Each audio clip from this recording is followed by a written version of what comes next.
Lord, we just want to lift up Bob before you and just ask you to fill this vessel with your words, with your message that you want us to hear today.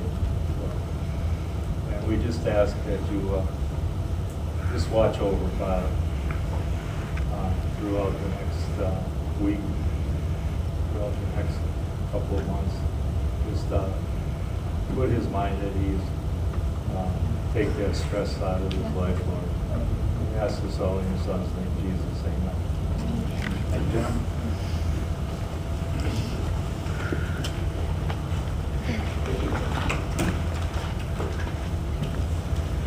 Children's Church starts next week.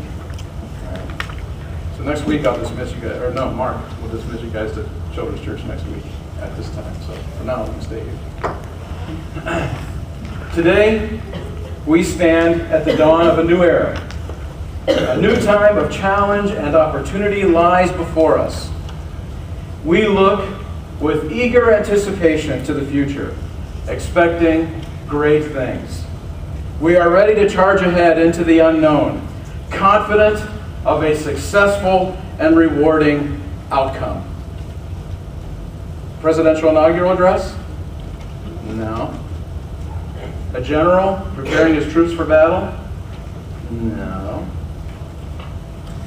It's the beginning of the football season. Oh, yay. This week is the kickoff of the NFL season. And in cities today, from Detroit, yes, even Detroit, to New Orleans, from Boston to San Diego, fans are excited and optimistic because today their team is undefeated. And that'll end in about 5 days for the Detroit Lions.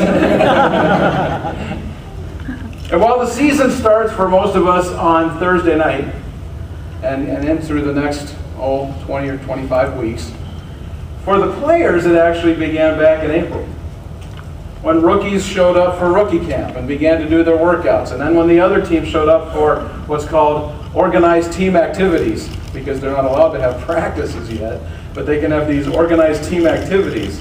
And they come and they work out and they plan and they go through all kinds of training camp and they play preseason games. And all of that is done so that they can evaluate each player.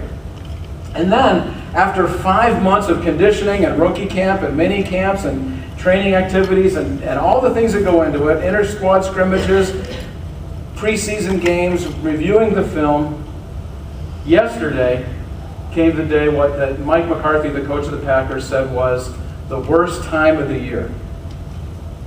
The worst day of the year for him.